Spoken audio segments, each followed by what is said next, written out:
My 31 male story. It's a long one, part 2. A couple of days later, BP and I took a trip where I planned a special proposal. I had wanted to propose this way since I was a kid, and I'll spare the details for identity's sake, but anybody close to the situation will already know what this is about. It was a wonderful trip. Proposal went smooth, we had so many experiences together, and it all ended with us getting COVID, not part of the fun, but still. When we got back, AP and I had started intensive messaging. She was a good distraction while we were sick. I was less symptomatic and BP was in bed a lot. So between taking care of BP and resting up myself, I had a lot of free time to text. This would last for almost 9 months without slowing down. I met up with AP after recovering somewhat and we went to a bar. There was a lot that happened with her and eventually we kissed. Skipping over a lot here, but a month later a kiss turned into intimacy, and intimacy turned into regular visits between her place and mine.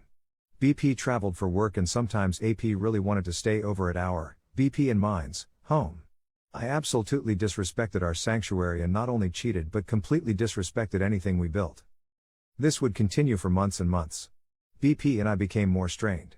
I did not hide how much we spoke, but I hid how bad it got. I would feel guilty when she would call me out, and I did what all cheaters do and gaslight her into thinking she was the issue.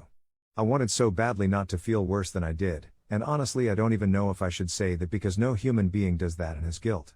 I thought I did, but maybe I was just fooling myself. AP got tired of waiting around for me to open things up and just wanted us to have more and more time together. In some sick way I felt I owed her for being so good and understanding while I was figuring myself out. I was completely lost in the fog.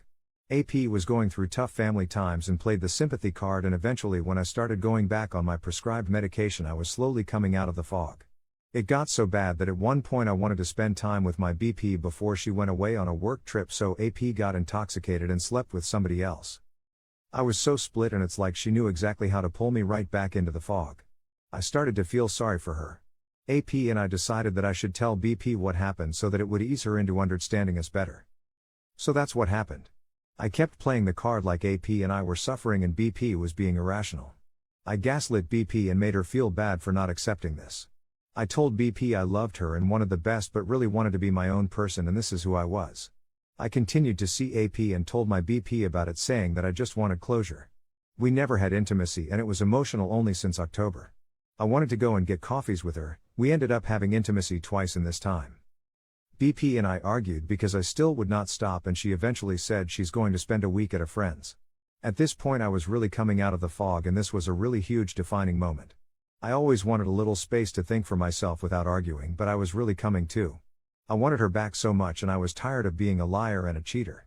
BP would tell me she may want to hang out or reach out to me, but I could never see AP again.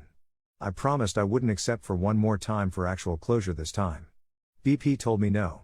I said fine, but please come home. She said no. I went to see AP and her friends. After we drank at a bar I came home and AP was there too. I don't remember much because I was in such a daze and tired of crying so much, but she was there too. We slept together one more time. The next day I told her it's completely off and we're not talking anymore. BP eventually ultimately decided she couldn't come back home.